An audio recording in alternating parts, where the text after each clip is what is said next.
और ममता बनर्जी की सरकार ने मुसलमान को बर्बाद कर दिया है, तबाह कर दिया है। मुर्शिदाबाद में स्कूल नहीं, कॉलेज नहीं, अस्पताल नहीं, अच्छा सड़क नहीं है। यहाँ तक कि वहाँ एयरपोर्ट की जरूरत है, आपकी सरकार एयरपोर्ट के लिए आवेदन नहीं दे रही है। और हम जब स्टेज से ये बात करें आपको बुरा लग रहा है। ईद के दिन क्यों आती है ममता बनर्जी? ईद के दिन पल्लू लगाकर किसने बोला है? क्यों आती है? अगर आप मुसलमानों को स्कूल कॉलेज हॉस्पिटल नहीं दे सकते तो आप मुसलमानों को तुष्टीकरण मत कीजिए। हमें डेवलपमेंट की जरूरत है, सड़क की जरूरत है, स्कूल कॉलेज अस्पताल की जरूरत है। में जो रामनवमी में पत्थर चलाने में जो अरेस्ट हुए वो आरएसएस के नेता किंशु सरकार।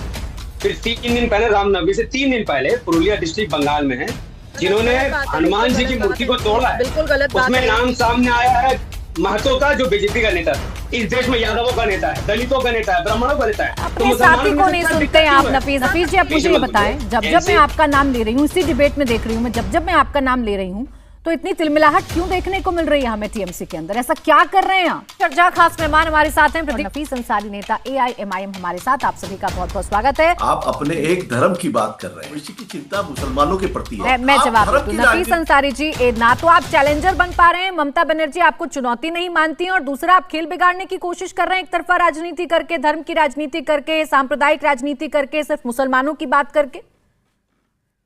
मैडम, टीएमसी के प्रवक्ता भी यहाँ पर एक गलत बयान देके गए कि वो धर्म की राजनीति नहीं करते। मैं इनसे पूछता हूँ, 400 करोड़ रुपए जनता के पैसे इन्होंने पूजा पंडाल में बांट दिए, कौन सी धर्म की राजनीति नहीं थी? 350 करोड़ रुपए का जगन्नाथ मंदिर बनाया, 350 करोड़ रुपए का सिलीगुड़ी में एक मंदिर बनाया, स्टेट वेलफेयर स्कीम के तहत पूजा पंडितों का आपने 1,20,000 रुपए घर बना कर दिया।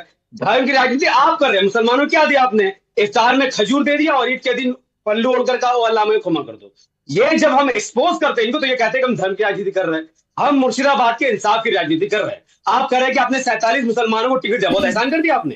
पूरे पश्चिम बंगाल में 80 से 100 विधानसभा की सीटों पर मुसलमान निर्णायक भूमिका में, आप सिर्फ 47 को टिकट देते। क्यों? क्योंकि आपको मुस्लिम लीडरशिप पसंद नहीं है। और जितने मुस्लिम एमएलए जीते वो तो आपके आगे आजू बाजू घूरते हैं, उनकी अपनी आजादी है ही नहीं है। वक़्त पर वो अपना स्टैंड क्लियर नहीं कर पाए। तो आप ये मत भूलिए कि आप एक धर्म की राजनीति नहीं करते हैं।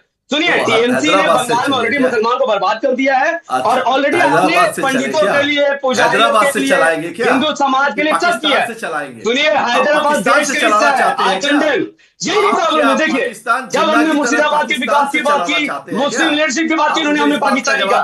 अब बंगाल के मुसलमानों को यह सोचना पड़ेगा, आप बंगाल के मुसलमानों को पाकिस्तानी बोल रहे क्या? जो मुसलमान अपनी क़यादत की बात करें वो पाकिस्तानी है। यानी बंगाल से भी मुखर्जी, चटर्जी, बनर्जी चलाएगा, लेकिन खान पठान अंसारी नहीं चलाएगा। ये प्रॉब्लम है। तो आपने ठेका लिया है 400 करोड़। ठीक है, लेकिन नफीस जी, जनता का पैसा, नफीस जी, आपको सिर्फ मुसलमानों का वोट चाहिए, ये तो अब साफ हो गया है ना। नफीस जी भाई, दिक्कत उनको इस बात पर है कि जो वोट बैंक उनके साथ इंटैक्ट रहता है, आप उसी वोट बैंक पर अपनी दावेदारी ठोक रहे हैं और खुलकर ठोक रहे हैं। सिर्फ मुसलमान का वोट ही चाहिए ना एआईएमआईएम को और हुमायूं कबीर को। मैडम, मुर्शिदाबाद में हिंदू भी रहते हैं। अगर एमआईएम का एमएलए स्कूल कॉलेज हॉस्पिटल बनाएगा तो उसमें हिंदू भी तो पड़ेगा। हमने कब मुसलमानों की बात की? इस देश में यादवों का नेता है, दलितों का नेता है, ब्राह्मणों का नेता है। अपने साथी को नहीं सुनते हैं आप नफीस अंसारी जी। अभी हुमायूं कबीर को मैंने सुनवाया, वो कह रहे हैं जो हिंदू बाहुल्य सीटें वहां तो मुझे कोई उम्मीद नहीं, लेकिन जहां मुसलमानों का दबदबा है मैं जीतूंगा। तो ये तो सीधा आप क्लियर कर रहे हैं ना कि नहीं चाहिए आपको हिंदुओं का वोट। हमारी पार्टी का संगठन ज्यादातर वही सक्रिय है जहां पर मुस्लिम बहुल इलाका, क्योंकि वहां पर बहुत अन्याय हुआ। तो खुलकर बोलिए ना ये बात। जब आपसे सवाल पूछती हूँ तो इधर उधर की बात करने लगते हैं। अगर आपको मुसलमानों का ही सिर्फ वोट चाहिए तो खुलकर कहिए ना, आप क्यों हिंदुओं को मिलाते हैं फिर इसमें? हमें मुसलमानों का भी चाहिए, हिंदुओं का भी चाहिए। मुर्शिदाबाद बहुत छोटा सा काउंटर करिएगा स्वयं प्रकाश जी, फिर प्रदीप भंडारी जी है ना। एक मिनट रुक जाओ नफीस। जो ओवैसी जी है ना, इनको अमित शाह जी ने सेंड किया है सब जगह में कि आप जाइए मुसलमानों का नेता बनिए। जैसे हिंदू अंग्रेजों ने राज किया देश में, जिन्ना और सावरकर हिंदू महासभा को डिवाइड करके वही काम ये लोग कर रहे हैं। ये सब अमित शाह के पिट्ठू है। They are here to sweat. बहुत ही गलत स्टेटमेंट है। आप सोचिए इनको सिक्योरिटी कौन दे रहा है? हुमायूं कबीर को सिक्योरिटी दे रहा है, बाबरी मस्जिद बनाने वालों को सिक्योरिटी अमित शाह सरकार दे रही है, केंद्र सरकार दे रही है। इतना पैसे कहाँ से आ रहे हैं? सीबीआई की रेड इनके यहाँ नहीं होगी क्योंकि ये इनकी साठगांठ है और ये एजेंट है भारतीय जनता पार्टी। अच्छा चले एक एक करके बात कर लें, एक एक करके बात कर लें। अब देखिए, अगर मैं ए बी और सी टीम की बात करूंगी तो आज ओवैसी ने भी आप लोगों की डेफिनेशन दे दी ना। अगर मैं इन्हीं बातों पर यकीन करूं तो ओवैसी भी तो कह रहे हैं ना कि ममता मोदी भाई बहन है, इनकी सेटिंग हो चुकी है, ये मुसलमानों को प्रताड़ित करने के लिए एक साथ आ जाते हैं। तो कौन बी टीम है, कौन ए टीम है, कौन सी टीम है, ये तो जनता को तय करने दीजिए। स्वयं प्रकाश पुरोहित जी, इसी गफलत में महाराष्ट्र में दिक्कत हो गई आपके गठबंधन को, इसी गफलत में बिहार में दिक्कत हो गई आप लोगों को। ममता बनर्जी ने कभी भी किसी तानाशाही ताकत के सामने सर नहीं झुकाया। चलिए ठीक, प्रदीप भंडारी बंगाल की जनता का झुकने दिया है। आप नफीस भाई से पूछिए, 1,96,000 स्वयं प्रकाश पुरोहित जी जिन पर आरोप लगा रहे हैं आप। नफीस जी बोले। देखिए प्राची जी, नाज़िर इलाही खान जी ने पत्थर चलाने की बात की है। हाल में जो रामनवमी में पत्थर चलाने में जो अरेस्ट हुए वो आरएसएस के नेता किंगशु सरकार थे। फिर 3 दिन पहले, रामनवमी से 3 दिन पहले पुरुलिया डिस्ट्रिक्ट बंगाल में है, जिन्होंने हनुमान जी की मूर्ति को तोड़ा है। बिल्कुल गलत बात है। उसमें नाम सामने आया है महतो का, जो बीजेपी का नेता था। अब मुद्दे पर आते हैं कि टीएमसी के नेता उस हिसाब से क्यों भड़के हुए। इनसे पूछिए, एनसीआरबी का डेटा कहता है वो बीजेपी का नेता है और मान लिया जाएगा। अरे आप पुलिस ने पकड़ा है, बीजेपी का नेता है, उसको मान मैडम लिया आप लोग डेटा नहीं मानती है तो ये आपकी प्रॉब्लम है। इंडिया टुडे की रिपोर्ट है, ये डेटा है, हम नहीं बोल रहे हैं, ये बंगाल की पुलिस कह रही है। न्यूज सुनिए मैडम, अगर आपको नहीं मानना है तो मत मानिए, आपकी मर्जी है, कोई हवाबाजी नहीं है। इंडिया टुडे की डेटा है, पहले जाकर सुनिए। नाज़िया जी एक मिनट, नफीस जी आप मुझे ये बताएं, जब मैं आपका नाम ले रही हूँ, इसी डिबेट में देख रही हूँ मैं, जब मैं आपका नाम ले रही हूँ, तो इतनी तिलमिलाहट क्यों देखने को मिल रही है हमें टीएमसी के अंदर? ऐसा क्या कर रहे हैं आप? बिकॉज इन्होंने, एनसीआरबी का डेटा यही तो कह रहा है कि 43.5% मुस्लिम कम्युनिटी का जेल के अंदर ठुसा हुआ है, बंद है, और इनके लिए कोई ट्रायल तक स्टार्ट नहीं हो रहा है।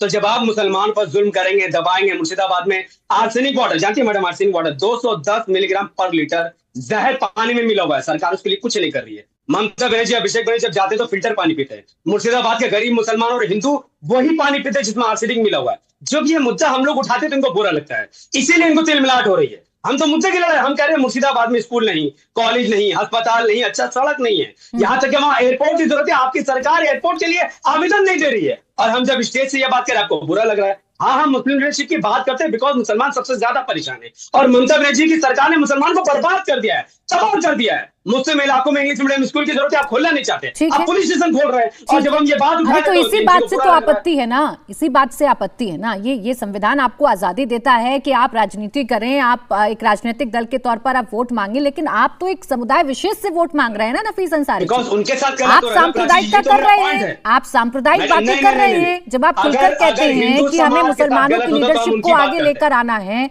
तो क्या बाकी लोगों का वोट आपको नहीं चाहिए? नहीं, हमें चाहिए मैडम।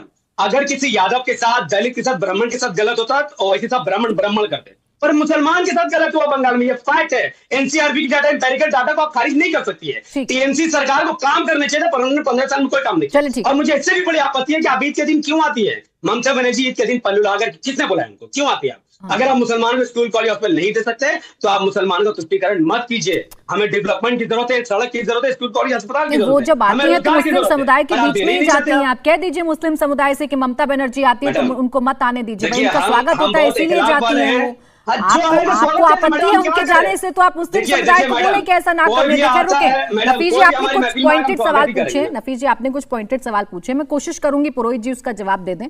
पुरोहित जी, कुछ बातें नफीस अंसारी जी आपकी सरकार के बारे में बता रहे हैं, कुछ डेटा है जो कोट कर रहे हैं, और उनका सीधा आरोप यह है कि मुसलमान विक्टिम है पश्चिम बंगाल में, उनके साथ आप भेदभाव करते हैं, इसलिए इनको आना पड़ा है उनकी राजनीति करने के लिए। बताइए, इनको लगता है विक्टिम है? मुझे बताइए, पूरे देश के अंदर में सबसे बड़े महानगर में से एक है कोलकाता महानगर, और वहां का मेयर जो है बॉबिदा है, फिरहाद हकीम, मुसलमान है, भाई है, और काली क्या फर्क पड़ते हैं? इनको तकलीफ है। नहीं तो उससे क्या फर्क पड़ता है? चुप रहो ना, तुम फिर ऐसे, अगर ऐसे लोग ये बदतमीजी मत करो। नहीं, ऐसे शब्दों का चैनल में बैठे हो, बदतमीजी मत करो, ऐसे शब्दों का इस्तेमाल नहीं सर। नहीं, तो मैंने उनको रोक दिया। नहीं, आपके शो में आप दूसरों उनको नहीं बोल रही थी। अरे बोल दिया पुरोहित जी, कितनी शिकायतें हैं आपकी, शिकायतें खत्म करेंगे तब ना पश्चिम बंगाल पे बोलेंगे। नेक्स्ट टाइम से आप पश्चिम बंगाल के अंदर में कम से कम तृणमूल कांग्रेस को, ममता बनर्जी को आप ये मत लिखिए कि हिंदू बटेंगे, मुस्लिम बटेंगे। अच्छा, आप बता दीजिए, लिख दो मुसलमान दीदी को वोट नहीं देंगे, लिख दो, बंगाली वोट करेंगे, आपको अच्छा लगेगा? अगर आप में हिम्मत है, आपको इतनी दिक्कत हो रही, रुक जाए पुरोहित जी, मैं आपको तब से सुन रही थी, रुक रुक जाए मेरे मुझे ऐसा नफीस लगता भाई है को कि आपने आपकी कहा लड़ाई है, बीजेपी से, ओवैसी से या लेफ्ट से नहीं है, एक तो आपकी लड़ाई टीवी चैनल से है, आपकी लड़ाई मुझसे है। मैं चुनाव नहीं लड़ रही हूँ, आप चुनाव लड़ रहे हैं, नफीस अंसारी चुनाव लड़ रहे हैं, प्रदीप भंडारी चुनाव लड़ रहे हैं। आपको याद दिला दूं, अगर आपको इतनी ही आपत्ति है तो लिख दूं, मुसलमान दीदी के साथ नहीं है, अच्छा लगेगा आपको? जवाब दो। हाँ। ममता बनर्जी इंक्लूसिवनेस की बात करती है, सबको जोड़ने की बात करती है, जय जिनेंद्र भी बोलती है, वाहेगुरु जी का खालसा भी बोलती है, और इनकी भी बात करती है, सनातन धर्म की भी बात करती है, मंदिर में भी जाती है, मस्जिद में भी जाती है। टीएमपी के लिए मैंने आपको पहले भी बताया, रोज रोज नहीं बताऊंगा, इनको 2-3 बार बोलूंगा, फिर इनके बच्चे को भी याद हो जाएगा। टीएमसी का मतलब फुल फॉर्म यही है, आप समझ लीजिए कि हम लोग ये टेंपल मॉस्क चर्च की राजनीति से ऊपर उठ करके आज जो वामपंथी शासन से 34 साल के खड्डे में गिरा हुआ था, माओवादियों को खत्म किया। 2 किलो चावल में मुसलमान रहते थे, बांग्लादेश से जब घुसपैठ हुई 1971 में 47 में, आप चुप रहिए, आपको नहीं पता कितने गरीब लोग हैं। जब 1500 रुपए उनके खाते में जाते हैं ना, उस महिला के खाते में, मुसलमान महिलाएं, आपको सुन लीजिए, मुस्लिम महिला आशीर्वाद देती है ममता बनर्जी को। आप लोग किसी के बोलने से, किसी के एजेंडा सेट करने से, आप मुझे बताइए कि हुमायूं कबीर के पिताजी का नाम बाबर था, इसलिए वो बाबर, हुमायूं तो अपने आप को हुमायूं समझ रहे हैं क्या? उनका लड़का अकबर हो जाएगा, वो मुगल शासन चलाएंगे, ये नहीं दे चलना चाहिए ना। बाबरी मस्जिद क्यों बना दी? आप क्यों समर्थन करते हैं? बिल्कुल, आप क्यों समर्थन करते हैं? मुझे सवाल दिक्कत है तो आप